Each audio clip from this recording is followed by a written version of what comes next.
Oh, okay, thank you. Good evening. My name is David Elwood, and I'm the dean here at the Harvard's John F. Kennedy School of Government. And it's my very great pleasure to welcome all of you to the John F. Kennedy Jr. Forum. The school is honored to be partnering tonight with the Boston Globe, the Massachusetts Institute for a New Commonwealth, WBUR, and New England Cable News to bring you this first live gubernatorial debate of the election season. And to moderate tonight's debate, it's my great pleasure to introduce NECN's Artie Saul. Artie, welcome.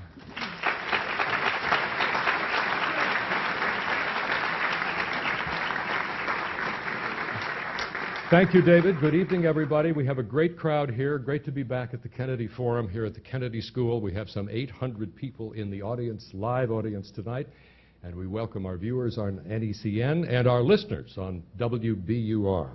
This is, as David said, the first live televised debate of what is still a very early and very young gubernatorial campaign in Massachusetts.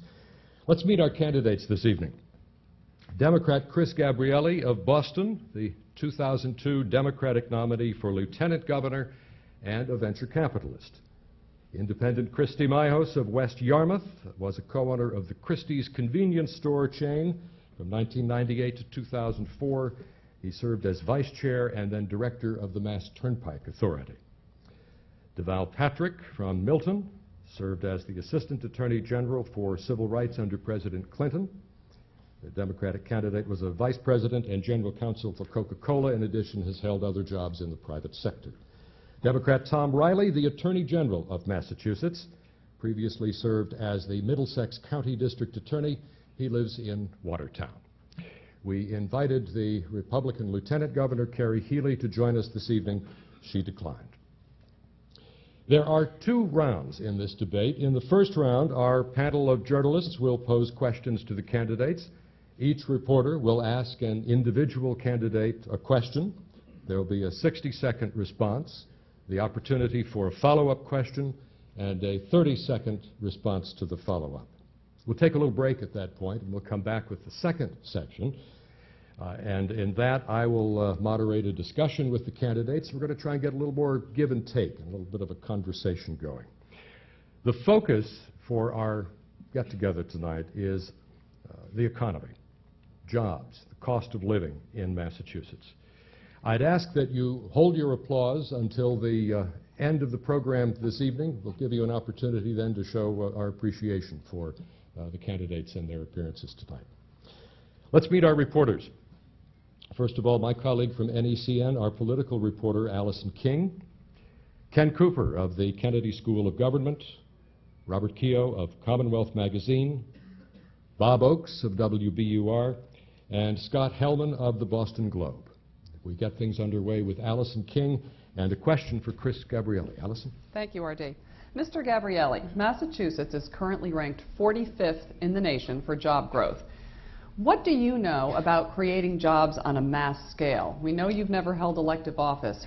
We know you are a businessman and you have created jobs in that capacity, but Mitt Romney is also a businessman, and the state is still down about 155,000 jobs from pre-recession levels. What specific innovative proposals do you have to create jobs?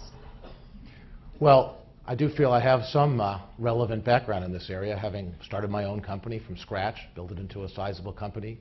With my partners, helped other people start literally hundreds of companies. And you know, those companies today have literally created more than 100,000 jobs across this country, tens of thousands of them here in Massachusetts, in just the kinds of industries that we excel in high-tech and biotech, the industries of the 21st century.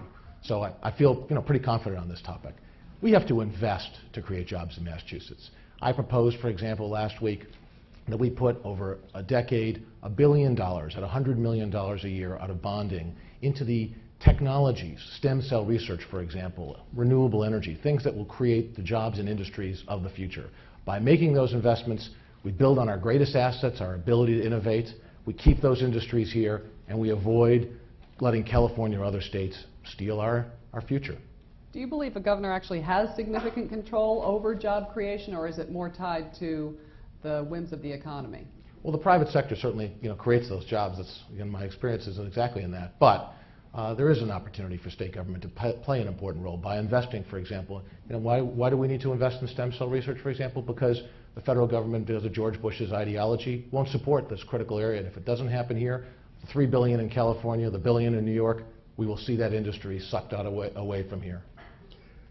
Our next question from Ken Cooper to Christy Myers.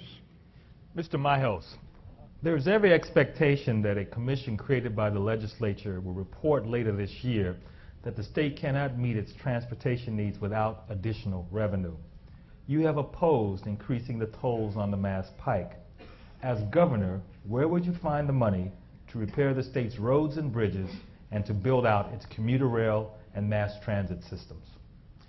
Ken, I absolutely oppose any increases in the tolls, especially in the Massachusetts Turnpike. In fact, when I'm governor, I'm going to take them down.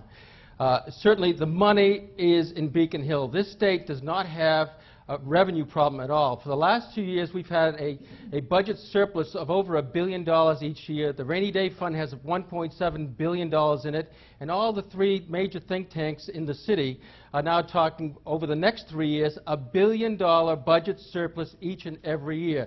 The state has all the money it needs. What it doesn't need is for all the special interests to rally around that pot of money and look to take it away from where it should be going, the cities and towns. I don't believe the state is in bad a condition as people are talking. Certainly, the Turnpike is in great condition. The Department of Highway has done a wonderful job in many of the roads. I just don't believe what they're going to come out with, that we have to go willy-nilly with a huge transportation expenditure at this point. Does that suggest that you would use the entire surplus for transportation, or do you have other plans for that? No. The surplus has to go back into local aid, go back to the cities and towns. This Romney-Healey administration has starved the cities and towns over the last 3 years. They've cut local aid by $700 million each and every year, and at the same time they've raised fees, fines, and taxes over $850 million since 2003. At the same time, they put all the burden on the homeowner and the business property owner, certainly, and that's why people are leaving this state. Bob Keogh to DeVal Patrick. Mr. Patrick, my question has to do with housing. In an attempt to increase production of modest-priced homes, the state has offered new financial incentives for housing development in existing city and town centers and near public transportation. But these measures are strictly voluntary, and to date, not a single community has adopted them. If state incentives prove insufficient, what would you do to overcome local resistance to new housing? Well, first of all, Bob, I think this is an issue of real urgency. We are the only state in the nation to have lost population in each of the last 2 years, most of them young, well-educated, well-prepared, and the number one cited reason for those folks leaving is the high cost of housing. I don't have a magic bullet here, but I do think there are two strategies that help. One is supply. Frankly, developers find it hard to get going here, to make it through the long and circuitous and uncertain approval processes. The legislature just yesterday took some steps to streamline regulation. I think that's a part of it, but we also need to enable cities and towns to deal with the impact of those new families on their communities by increasing local aid so that they have a way to cope with the impact of those families on the schools, on the infrastructure generally. I think the other strategy is public transportation. We've got to invest in public transportation. And the way to, it seems to me that if you, for example, live or work in the greater Boston area and you can get a fast train to New Bedford at the end of the day, it's a different housing market, it's a chance, it's a way to get started. So those two strategies, I think, come together. Now, you say that we need to give more local aid to cities and towns, and you said that in lieu of a cut in the income tax rate. Should additional aid be made contingent on local efforts to develop modest-priced housing? I think it ought to be conditioned on better planning generally, not just around housing. That's an important part of it. But we don't plan very well in Massachusetts in terms of our economic and business development, in terms of our housing, and in terms of our public transportation. I talked about this today when I was with the mayors out in the western part of the state. I would condition that return of local aid, substantial return of local aid, on better regional and statewide planning. Bob Oakes to Tom Riley. Attorney General, a tax question. You've switched positions and now favor rolling back the state income tax from 5% even to 5% even from its present 5.3%.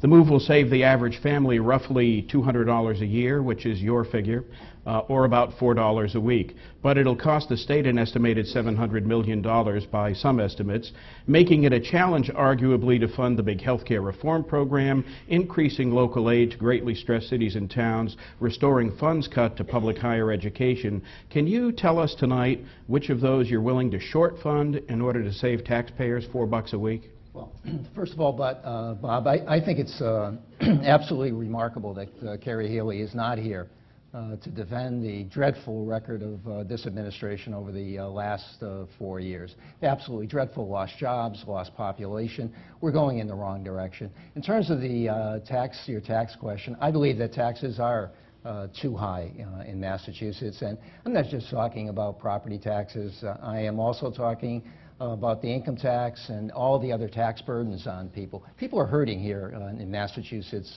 right now. We don't have a deficit right now here in Massachusetts. We have extra revenues, and the next governor will have at least $800 million in excess revenues, $500 million after the tax rebate. I also believe that there are savings to be had in government, and I think some of my colleagues agree with that as well. But the best way and most solid way is to grow this economy, create revenue, and get Massachusetts moving again. You've said, quote, voters have made it very clear in Massachusetts they want their income tax rolled back. They delivered that message in the year 2000 in a ballot question. Considering you only just embraced the rollback, it apparently took 5+ years for you to understand that that message was very clear. Isn't this just electioneering, the tax cut carrot at election time? Absolutely not. We were in a period with tremendous deficits that we're facing, not just the governor, but the legislature as well. So that wasn't the time. We're not in that period now. We've had 2 straight years of surpluses and extra revenue, and I believe that extra revenue, $200 may not seem much to people, but I think it's a lot to people when they're getting hit with higher gasoline at the pump, higher tuition bills, and a whole range of demands on their money. This is the right time. We're not going to do it now. We're not going to do it at all. Scott Heldon to Chris Gabrielli. Mr. Gabrielli, as you've heard tonight, everyone's talking about this apparent exodus from Massachusetts and what it means for the state. One aspect of this puzzling phenomenon that we haven't talked about very much is that that population loss would be much greater were it not for this influx of new immigrants, many of whom come with limited training, limited education. What would you do to prepare these workers specifically for the workforce? Well, I think that's an important issue. We have a large legal immigrant population in Massachusetts, and in some of the hot-button discussions, we lose sight of that. And, you know, as someone who's been involved with Mass Inc. in the past, not on the board now, it would be a conflict of interest, but I think their leadership in setting out to people in Massachusetts the fact that our state has been the most dependent state in America for growth in its workforce from legal immigrants is a crucial fact. What do we do to embrace these immigrants and help them succeed? First off, give them the English as a second language that they need. There are waiting lists in our major cities and in other communities for people who are willing to work a tough job during the day, go to school at night. You know, my hat's off to them. I've met with people who do that. Why is there a waiting list? It's small money. They get better jobs. They're better parents able to help their kids with their homework, better citizens. It's an embarrassment that in a state like this we don't give them those sets of opportunities. More broadly, I think anything we do to continue to create economic growth and opportunities and jobs is how we let those people succeed, as my parents who were immigrants to this country did. Would you devote state money to those programs? Is it worth the investment in your mind to make sure those people are trained? Absolutely. For what is short dollars, I mean, the data on this is very compelling, what the return is, because when a person who has fairly high skills but doesn't speak English well tries to get a job, they really get a job related to their poor English. As soon as their English is good enough that they can show their real skills underneath, they jump up in their earnings. So we get paid back very fast as a state in the income taxes on that. And equally, more importantly, we give people that real meaning of opportunity for all. So it would be one of my highest priorities as governor. Allison King to Christy Myhouse. Mr. Myhouse, Christy, we all know gas prices have reached an all-time high in recent weeks. Lieutenant Governor Carrie Healy has proposed waiving the state gas tax for the summer, which she says would obviously save Massachusetts drivers some money. You happen to own a chain of stores that sell gas. Do you support Healy's proposal? And if so, Well, I talked about this last year when gas went over $2 a gallon at the time and was looking for some type of relief, certainly. The people that are out there that visit my stores each and every day, I get a worm's eye view of what's happening, certainly in the Commonwealth. And right now, I can absolutely tell you that people are hurting because they're buying just enough gas to get to work and to get home. And then they go out and they're buying lottery tickets to try and absolutely waylay all of their bills that they have, certainly. So we are in tough, tough shape. But I do propose any type of help we can give people day in and day out.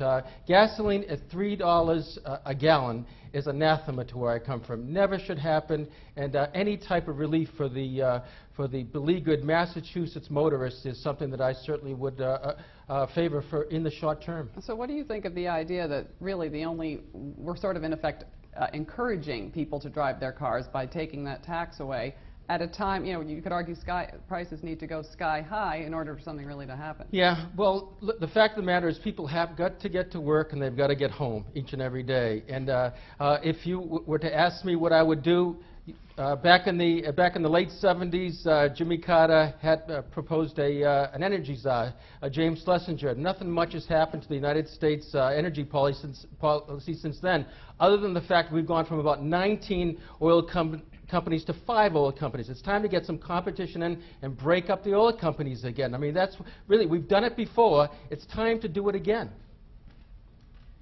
Ken Cooper to DeVal Patrick. Mr. Patrick, this will be a little bit of a follow-up to Bob's question in the first round. You talked about the approval process that businesses have to go through, and that certainly is true. The state also has a strong reputation for protecting open space and the environment and keeping downtowns on a human scale. So how far would you go in streamlining the business approval process as you consider this quality of living environment the state's residents seem to appreciate? Ken, it's an important question, and it's important to see the importance of balance in this. I mean, we have wonderful open spaces here in Massachusetts, and we have, over time and through a lot of work, cultivated a village-like approach in many of our cities and towns. This idea of transit-oriented growth or smart growth, it's a Romney administration concept. It's a great idea. Problem is there's not a lot of execution in this administration. We need to execute against that idea. And I think we need to be really careful not to fall into this false choice that we can either have adequate investment in housing starts, meaning particularly multifamily clustered rental units. That's what we really need. And we can have that, or we can have environmental stewardship. I think there is a balance that government is about and that we can find and must find. Does this question also come up when it comes to businesses who want to expand? You bet. And how would you handle that? You bet. Well, you know, and if you, when I was at Coke, for example, we were, you know, Coke does business in more countries than there are members of the United Nations. So we were dealing with regulatory approval processes all over the world in all kinds of settings. And there are lots of places where you go where you are taken by the hand and walk through the regulatory process, one-stop shopping. It's a very simple, practical approach. It's something we can do here in Massachusetts. We have to get across that we are open for and welcome to business. And we can do that, it seems to me, without sacrificing our interest in environmental stewardship on human and community impacts. Bob Keogh to Tom Riley. Attorney General, considering the heavy loss of jobs in the last recession, many people believe that job growth needs to be the top priority of the next governor. The other candidates on stage with you have substantial experience in the private sector.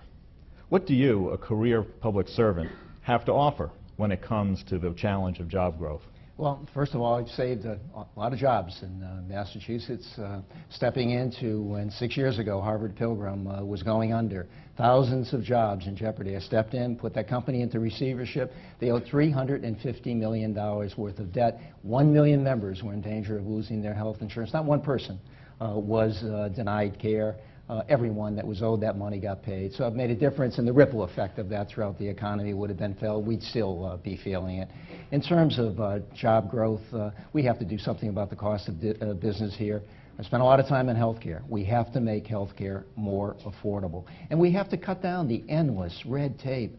that is just driving businesses crazy and driving them over the borders to other states. But I'll tell you what I'll be a cheerleader, and I'll be fighting for Massachusetts every day. Other governors are fighting for their states and fighting for jobs. We haven't had that in the last 4 years. When I'm governor, I'll be fighting these states, and I'll be fighting to keep these businesses right here in Massachusetts. You mentioned health care. I mean, how do we hold down health care costs? We've just gone through a massive health care reform bill on Beacon Hill, offering opportunities for coverage that have never been there before.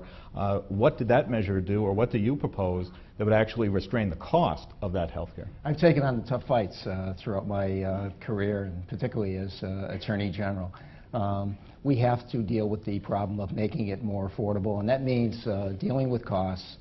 It means administrative costs. 1/3 of the amount of money that is spent on health care is spent on endless series of forms going back and forth, and doctors spending 1/3 of their time filling out paperwork rather than treating their patients. Better use of information technology, better prevention, emphasis on prevention, better disease management. There are billions of dollars to be saved in this system. We keep it in the system, we'll cover everybody in this state. Bob Oakes to Chris Gabrielli. Mr. Gabrielli, the question's about your stem cell plan. You're floating a $1 billion plan to raise money to encourage stem cell and life science research in Massachusetts by selling bonds, with the idea of helping to make sure Massachusetts stays or becomes a leader in those fields. But some say it's almost always a waste of money for government to be spending money like this, because government is always a day late. By the time it makes decisions, it ends up throwing money on yesterday's cutting-edge technology. So respond to that, if you would. Oh, absolutely. I'm pretty passionate on this topic. You know, there are 300,000 people in Massachusetts with diabetes. Stem cell research holds out the highest hope for cures for those diseases. Now, I really do get upset when I think about George Bush, Mitt Romney saying, for their personal ideology, they've cut off funding on the one hand, and Romney was going to make it a felony to do that research in Massachusetts on the other hand. That's wrong. It's outrageous. We don't know whether we're going to cure these diseases for sure, but it is just the wrong thing to do to block it. And when it comes to jobs, by investing in these areas, first off, we create jobs in the very process of doing the research, of building out the facilities. That's the first set of jobs we get out of it. But more importantly, this is the cutting edge of life science research. There is a reason why the researchers are hungry to get at this. They don't have the federal funding to do it. There's a gap in funding as a result of that. National Institute of Health and National Science Foundation research money is what has created the entire boom in life sciences. It's cut off because of Bush. That's why state governments need to step in. If the federal government comes back, fine. But again, how do you make sure that the money's not wasted? And you've had your follow-up, right? No, this is my follow-up. Again, how do you make sure the money's not wasted? And how do you avoid California's problems with its stem cell initiative? There are complaints about lack of oversight, ethical fights, and in California, the plan has been held up in court because of conservative opposition. We have in this country a 50-plus year history of outstanding ways of doing peer review to make sure that the projects proposed are good ones. This is a state full of people who know a lot, both about the basic science and about how you turn it into technology. I take someone like a professor here at Harvard who I know who's won the Nobel Prize and started our biggest biotech company. I'd ask people like that to serve on a board to make the choices for us. And by the way, if by the time it comes around they don't think stem cells is the right place to go, great. Let's invest in other science and technology that will lead to the big industries and jobs of the 21st century. Scott Hellman to Christy Miles. Mr. Myhouse, Christy, you have a provocative idea to freeze homeowners' property assessments at the moment they bought their home in an effort to keep their property bills from going up. That might provide relief to existing homeowners, but wouldn't it be unfair to new home buyers at a time when Massachusetts is struggling to recruit and retain its young families? And wouldn't it also deprive local communities of revenue for schools, police, and other services? No. Why not? Well, certainly because that's just one part of it, certainly, about freezing or capping assessments on residential properties and business properties. The other part, certainly, is that I would take local aid from less than 30% and take it to 40%. The Mass Taxpayers Foundation came up with this plan. They want to do it over a number of years.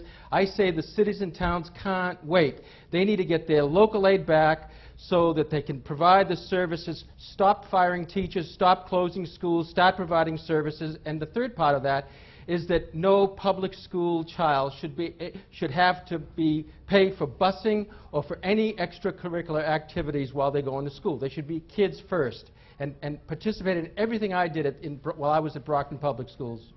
But if you bought your home 20 years ago, you're paying the assessed value of that, and your neighbor moves into, you know, maybe a lesser house next door, and they're paying on today's assessment. I mean, that you're paying vastly different amounts from your property tax bill, and you have the same house. Is that fair? Does that encourage people to move into neighborhoods? Well, it's certainly fair to the elderly, people in the middle class and all who are leaving the Commonwealth, leaving their homes right now because they can't afford these huge, huge warp-like increases in property taxes every second and third year, certainly. And they've moved into those homes, certainly, on their own personal volition. They've chosen to be in an area, in a community with good roots, good services, where people want to stay. So, no, it isn't unfair, no. Allison King to Deval Patrick. Mr. Patrick, you have said that you have no intention of raising taxes. Yet on several occasions you said that you would support raising taxes. You supported a hike in the cigarette tax to subsidize health care. You support a local meals tax. And you have said if you had to raise taxes, you'd consider the gas tax or other possible sin taxes. How do you explain this inconsistency in your position? Thanks for the question. The question is usually come in the context of the income tax. And what I've said is that I think at 5.3% where it is right now, that's what we need and need to live within in order to restore local aid and to begin to fund so many of the services people say they want, which have been so drastically cut. There are other techniques. The issue of the cigarette or sin taxes was one of the ways that was proposed when the legislature was first thinking about how to fund health care, something we still don't know the total cost of. The question about gas tax, for example, and whether we can cut that, even if it's legal. I mean, my issue is how we get past gimmicks as a way to govern, and how we get to the root causes of some of the challenges we're facing, and how we fund them in ways that are transparent and efficient. I don't think it's a good idea to even put the question of the income tax on the table, frankly, or increasing it, frankly, because people don't have trust in their government. And if you look at something like the Big Dig, where we've spent billions of dollars over the original cost, and the breathtaking lack of curiosity among our elected officials about where that money went, then it's small wonder that people aren't interested in an appeal for higher taxes. But isn't it somewhat disingenuous to say you have absolutely no intention of raising taxes? I have no plan to raise taxes. I have no plan to raise the income tax. I have no plan to raise the cigarette tax. I was interested in that proposal when that was one of the features for funding the health care plan. That's off the table now. And Ken Cooper to Tom Riley. Mr. Attorney General, you have an energy plan that you propose with the stated goal of reducing the cost of energy for families and businesses. I'm trying to figure out how that's going to happen. It's hard to see it happening without additional energy supplies, including LNG plants, electric generating plants, and renewable energy sources. But LNG terminals run into trouble wherever anybody proposes them. Energy producers seem to have no incentive to build more power plants, and you yourself has opposed the wind farm proposed for Nantucket Sound. So how do you propose to meet the energy needs of the Commonwealth? Well, first of all, and let me go to the last part of your question in terms of the wind farm and Nantucket Sound. That is a huge ripoff. 24 square miles of Nantucket Sound are going to be given to proposed to be given to a private developer for absolutely nothing, with hundreds of millions, perhaps up to $1 billion in tax credits that are going to go to that developer and those investors. And there's and it's being sold that the electricity will provide the electricity for Cape Cod and the island. That's nonsense. That electricity could go anywhere in New England. So you start with there. There is a place we do need to increase the supply of LNG. There has to be proper siting. You don't do it in Fall River in close proximity across the street here to a residential area. You don't do it. You site that in appropriate places that are far removed, and the Homeland Security even has stated they should not be near residential areas, and then have a meaningful role for the state. We do that and we'll move forward. So do you have a proper place for an LNG plant in the Commonwealth in mind? Somewhere that is not in close proximity. There are a number of areas that are being discussed. And bear in mind, Ken, this doesn't have to be in Massachusetts. It can be anywhere in New England, okay, where we can increase the supply. And quite frankly, rather than being in Boston Harbor or in close proximity to New Bedford, I'd entertain some offers from some other states. But we can do this. We can cite them properly with proper input from the cities and the state of Massachusetts. We'll get it this time. And there we have our first round. Thank you, gentlemen.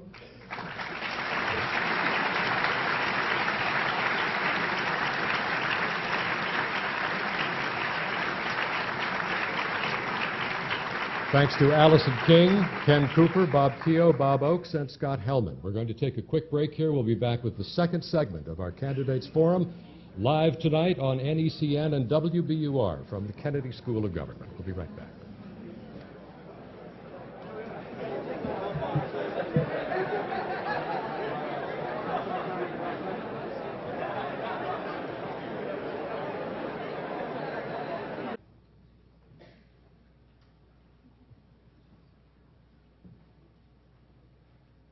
Welcome back to the second part of our Candidates Forum tonight at the Kennedy School, live on NECN and WBUR Radio this evening.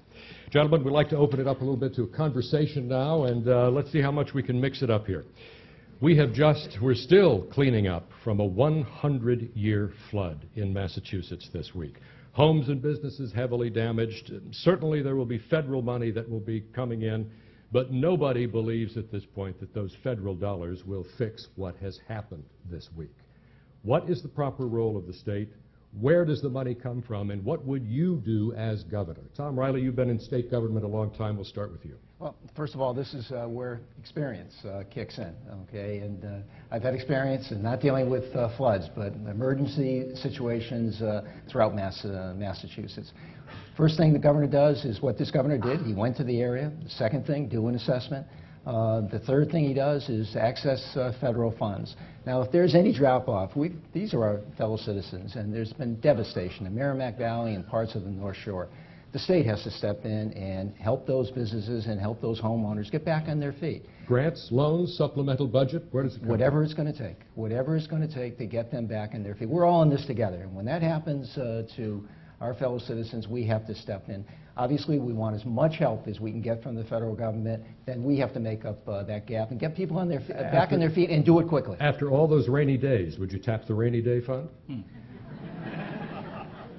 That's what it's called. Would you tap it? We have $500 million and more than that in terms of extra revenue that we can. Would you give up the income use tax rollback to help the people in Haverhill? Right now, I think there's sufficient revenues. If you spend, it's all a question of priorities and how you spend your money. I think taxes are too high, and that's my position. Would you give up the tax rollback? Anybody else jump in here? There is money. There is money, and there is money available to make up any shortfall for the federal funds that won't make up those losses, and I'll fight for that. Part of the response is about emergency response. It is about showing up. It is about showing leadership. When I was at the Justice Department, I managed what was before 9/11 the largest criminal investigation in American history. It was the response to the attacks on black churches and synagogues in the South. And that meant pulling together the federal prosecutors, the FBI, the ATF, FEMA, HUD, HHS, all these agencies that had a reputation for never working together, and they were proud of that reputation, by the way, and getting results. So I understand how to get the most out of government. But there is also, it seems to me, a responsibility in leadership to think about and plan around root causes. And part of the problem is that we have not been investing in our infrastructure. There are dams failing that ought not fail because we haven't done the maintenance.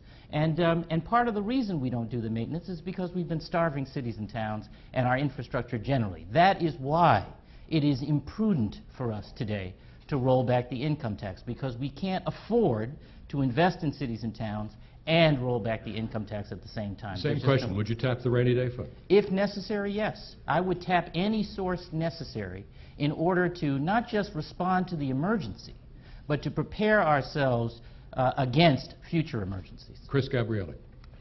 Well, I think first thing I wouldn't do, I think, is showboat for national cameras and say I was going to prevent looting on the North Shore. I mean, I thought that was personally embarrassing, and you know, anyone who doesn't know what I mean, that's what our governor did, and I just thought that was. I know a lot of those communities. I spent a lot of time there. I don't think that was a risk, and neither did any of the mayors. In fact, I don't even think the state police thought it was. But you know, I absolutely agree with Deval that last year we saw the dams weren't being inspected. What happened to the dam inspectors? We saw scaffolding collapse. What happened to the scaffolding inspections? There is a long-term price that we see when these crises come around. You can't anticipate everything, but there's been a knowledge for a while that we got a problem in Peabody. And there was a debate about what to do about it. There's some finger pointing going on. There's been a lack of leadership. And part of it is, you know, this administration says it's great when we oppose the legislature. When we fight the legislature, that makes our state stronger. Well, as a matter of fact, the money to deal with some of the challenges in Peabody that might have helped reduce at least some of this damage got into that scrum, and the result is finger pointing, not improved infrastructure that would have prevented at least some of the damage in Peabody. So leadership is key. It's a given you all have good intentions. Where does the money come from for this to happen? Well, my impression is there's plenty of room for emergency funding in that, but the scale of this is, you know... The state money. Yeah, state money. My impression is there's plenty of money for emergency situations, as, for example, when you have variable snowfall every year, there's money available to deal with that. They do it through supplemental budgets and so forth. So I don't think this is chiefly, Artie, honestly, it doesn't have the scale to be a budget buster in a $25 billion budget, and as you mentioned, with $2 billion in the rainy day fund. But I think the issue that we're all hitting on here, I think, is this is a prevention issue. This is a lack of leadership issue. That, you know, leadership that thinks you show up and make a big statement to the cameras, not do the hard work year in, year out to prevent those, is what we've suffered from. Christy Mayos, what would you do as governor to help those folks in Lawrence and Haverhill? Well, I would do exactly what Mitt Romney is doing right now. I mean, he's looking to FEMA and NEMA.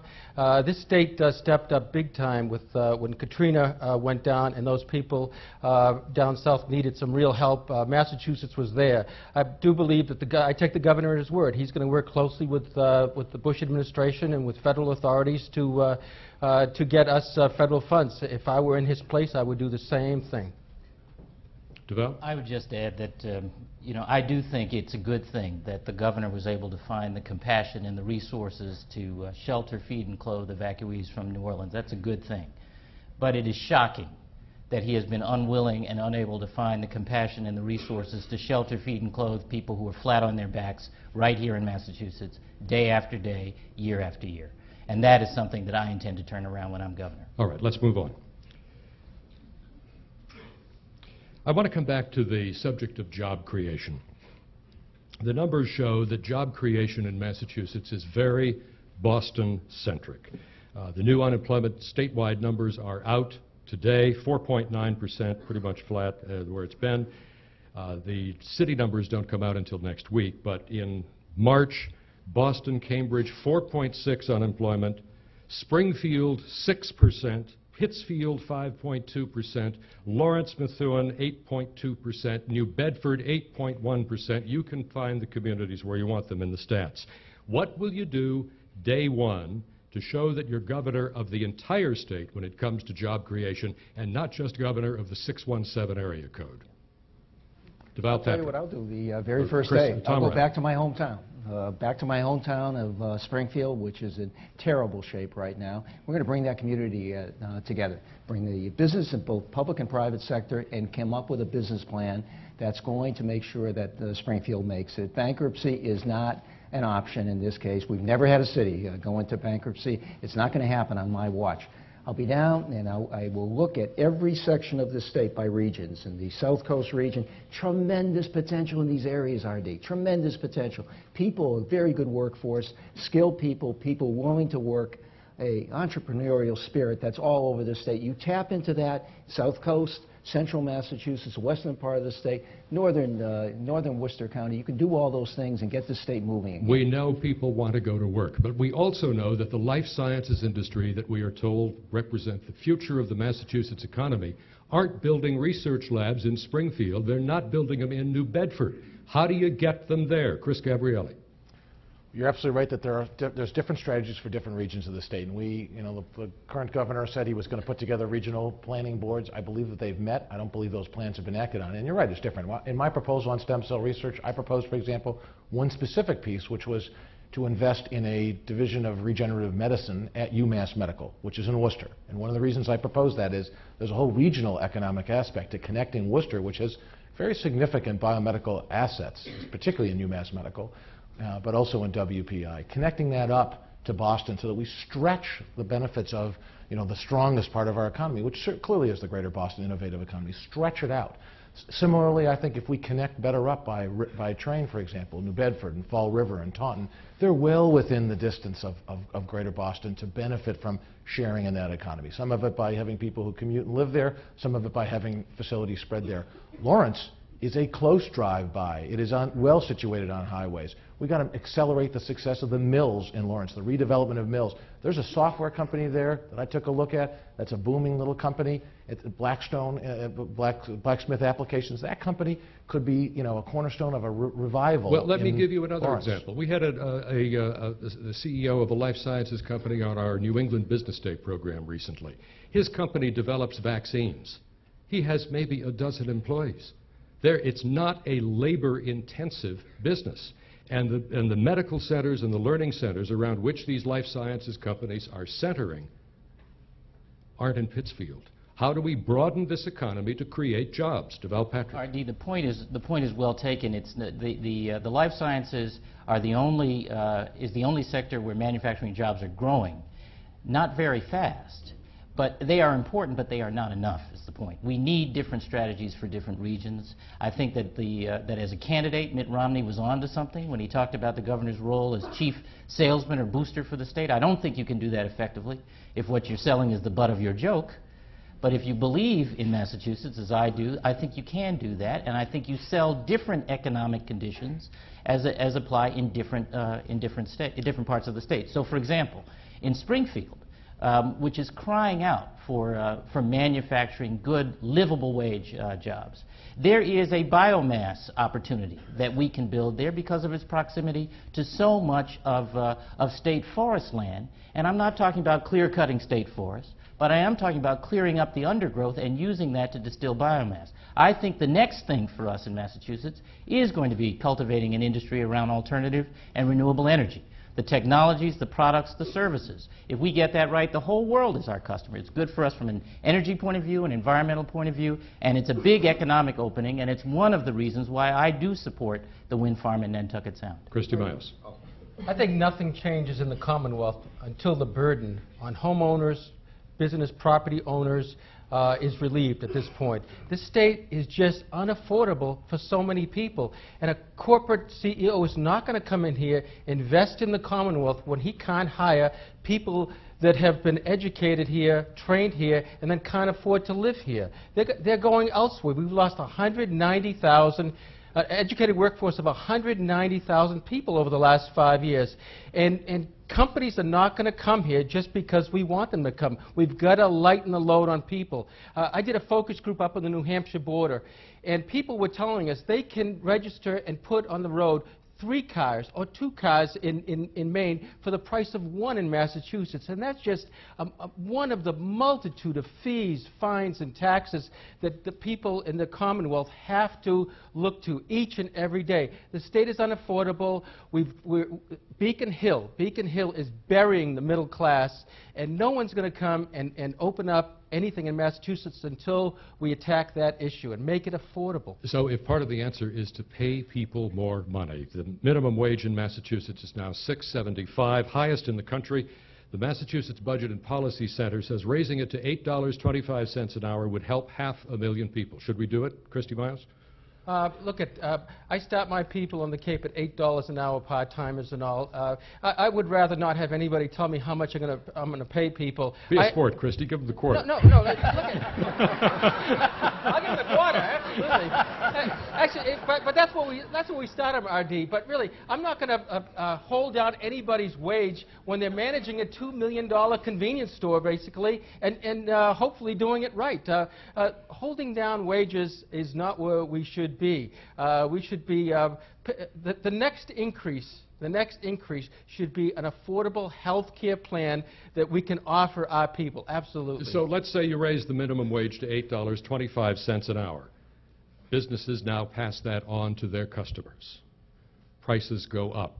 Massachusetts becomes even less affordable. What do we do about getting people's incomes up and still address this problem of job creation, affordable housing, affordable health care? Chris Gabrielli. Well, Artie, I think, because this relates to the previous question, you know, economists have looked at this issue, what drives economic growth and jobs. Robert Solow won the Nobel Prize. He's over at MIT. You can go visit him. He talks to candidates. Even when I was lieutenant governor candidate, he would talk to me, which I thought was quite an honor. The number one driver is the rate of innovation, and that's why I'm focused on science and technology, cutting-edge areas. But the number two driver is the level of skills in the population, human capital. We have a tremendous opportunity to improve on that. The South Coast, as an example, that you mentioned, has the lowest college graduate rate in our state. One of the challenges, therefore, is how do we get kids to finish high school in New Bedford? You know, the mayor is obviously greatly concerned because he sees such a huge dropout rate in that city. Those kids dropping out, you know, when we lose those kids at that point, well, they've lost their opportunity, whatever the minimum wage is, even if we raise the minimum wage, and I support that, that's not going to get them into the middle class. That's just a step better, you know, from the bottom. So we got to raise skills. That means we got to reinvent schools so it works better for kids. That's why I've worked on changing the whole concept of the school day so the kids finish high school. When we have 30% of kids dropping out in our cities, those kids aren't going to go on to a good middle class future. We got to increase the rate of going to college, completing college. We got to hold our higher ed institutions to greater accountability. When we have huge failure rates to finish a college degree, we got to make college more affordable, because that's the only way people get the skills to get the best part of our economy. I'll come back to education in a moment. $8.25 an hour, DeVal Patrick, Tom Riley. I support the increase in the minimum wage, but I think we ought to be clear. Most people can't live at $8.25 an hour. What we need to be focusing on is a livable wage, and indeed what we need to be focusing on is how we make the economy strong enough so that it isn't leaving people behind. And that's why we have to execute on multiple fronts simultaneously. It's never one thing.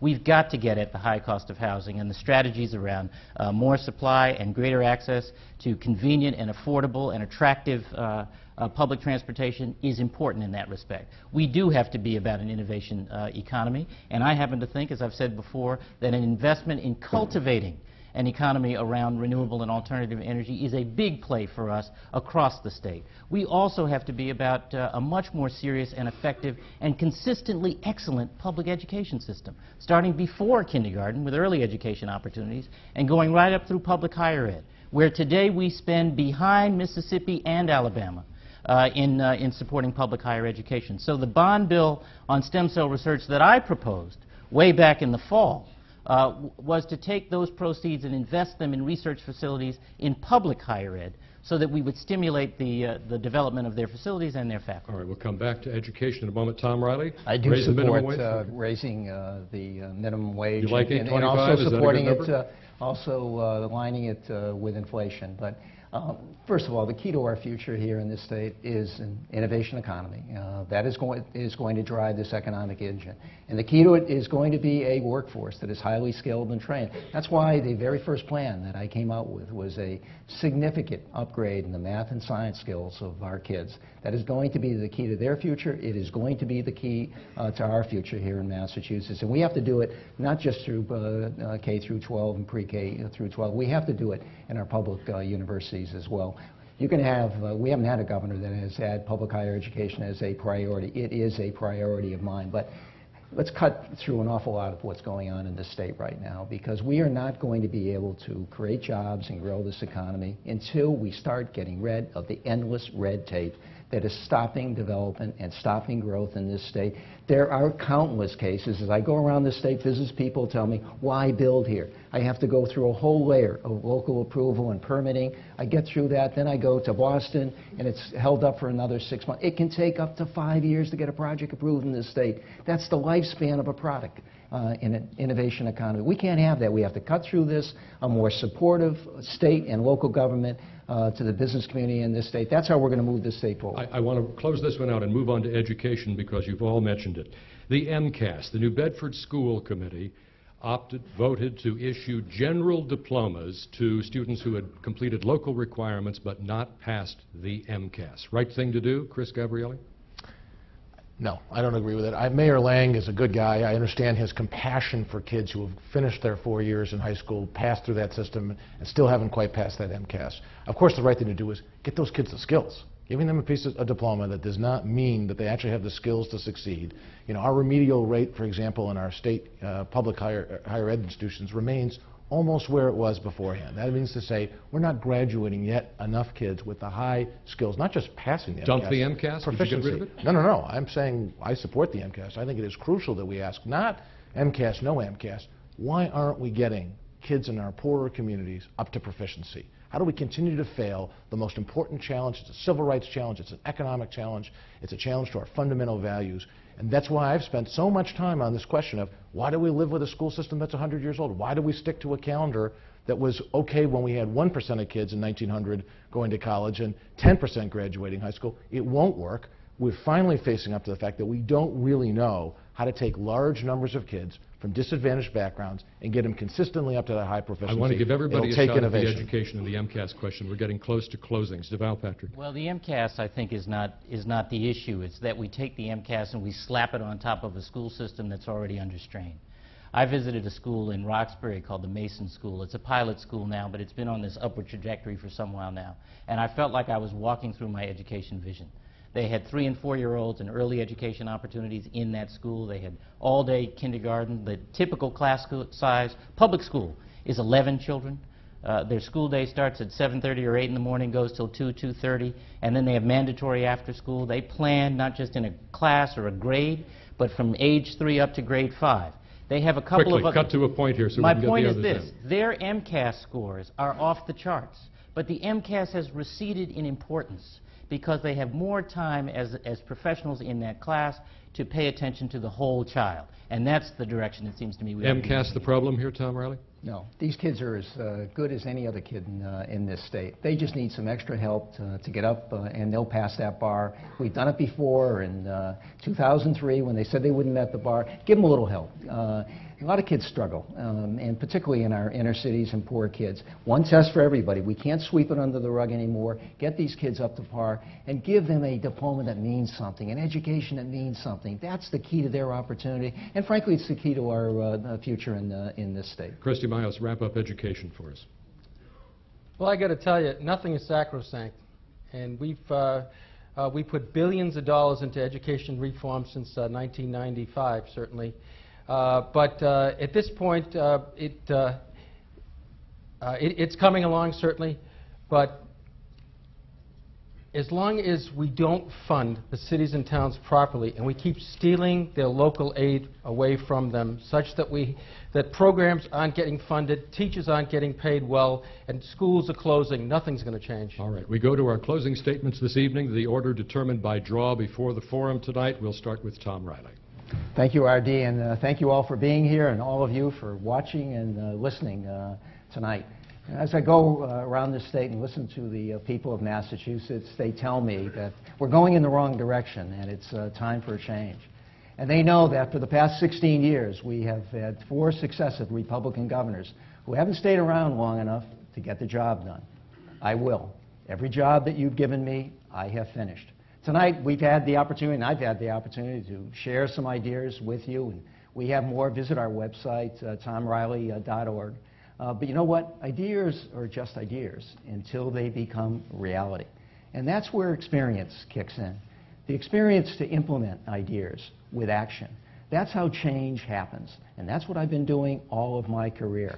Making change, making lives better for people. I've done it as the District Attorney of Middlesex County. I've done it as the Attorney General of this state, a tremendous honor. I'll do it as your governor. Thank you and good night. DeVal Patrick, please. RD, thank you, and thanks to the sponsors and to everyone for being here, and to the panelists as well. Listen, I came to Massachusetts in 1970 when I was 14 years old from a poor and broken community on the south side of Chicago. But what we had was a sense of community, because that was a time when every child was under the jurisdiction of every single adult on the block. If you messed up down the street in front of Ms. Jones's, she'd straighten you out as if you were hers, and then call home, so you get it twice. The point is that the adults treated us like they had a stake in us, and they taught us as kids to understand we had a stake in other people. When I came here to Massachusetts, I was prepared for and exposed to, by the people of Massachusetts and the institutions of Massachusetts, an extraordinary range of opportunities, multiples of the American dream. And what I'm interested in doing is showing the kind of leadership that brings that sense of possibility to others. I see the potential in this Commonwealth because people in the Commonwealth saw that potential in me, and that's what I'm going to bring as governor. Chris Gabrielli. Thank you to the sponsors and to the audience here tonight for the opportunity to talk about a fitting starting point for the public debates here, the issue of jobs and economic growth and opportunity and the affordability of this state. You know, I don't think it's a surprise that Lieutenant Governor Healy is absent tonight. The Romney-Healy administration has been absent on these issues for almost 4 years, and the price to Massachusetts has been high. And I'm running for governor because in a lifetime of being accountable for getting real results, makes me want to step forward and say, give me the opportunity to invest in our state, to build on the great assets we have, to take advantage of the extraordinary universities, the extraordinary people, the extraordinary institutions. It'll grow our economy. It'll give us the innovations to address really deep issues like a switch to renewable energy. It'll create the sort of Massachusetts that drew me here, that made me want to dig my roots deep here with a family that wants to be here for generations to come. Massachusetts deserves leadership committed to that vision. And Christy Miles, wrap it up for us, please. Thank you to all the sponsors for doing this. It's been a pleasure tonight. Thank you. ID, you did a great job.